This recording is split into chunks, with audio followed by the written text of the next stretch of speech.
I did a little strength training module with my high school kids at the end of practice yesterday that I thought you might be interested in. I've noticed that many of my kids have trouble really getting into a good athletic stance, getting really low on the mark, getting really deep into their lunges when they're trying to throw. So I think some of that might be mobility, some is body control, and some is just plain old leg strength. So at the end of practice, what we did is we did a little circuit. And so what I had us do is go into a split stance lunge and just do an isometric hold. So this is really good because what you can do is you can, as they're holding, you can walk around and kind of fix everyone's form. You can make sure they understand what a neutral spine means, having their chest up. I actually had their hands behind their head. That made it a little more natural.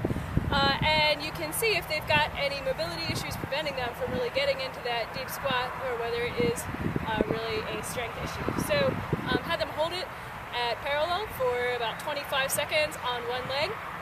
Then we went directly into the other leg.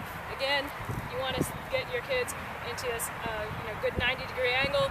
I cue them to have their back knee hovering right above the ground. And then again, we held on this leg for 25 seconds. Good thing about the isometric hold is that it really gets all the muscle fibers in by firing. As you hold your isometric hold, some of the muscle fibers fire out, and the other ones have to fire to take their place. So it really gets good muscle recruitment to do this high time and tension isometric hold exercise. Okay, so after we did 25 seconds of that, then had them shake their legs out a little bit, have a little 10-second rest, and we went directly into low squat jumps. So if you've been doing the programs in the Ultimate Athlete Project, you have seen and probably done the low squat jumps, and they're a lot harder than they look.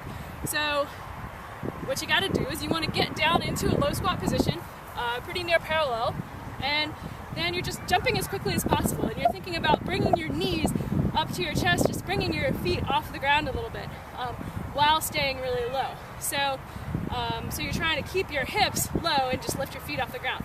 So it looks almost like you're sort of vibrating in place. So you're low and you're jumping, trying to have minimal ground contact time. And so then I'd have them do that they can handle about 10 to 12 seconds before they really start to slow down. So I do that and then give them about 10 to 20 seconds rest, and then we would do that whole circuit again. And we went through that 3 or 4 times, and that's a pretty good way to end practice with a little bit of strength conditioning if you're done sprints the previous day or something like that. Hope that is helpful.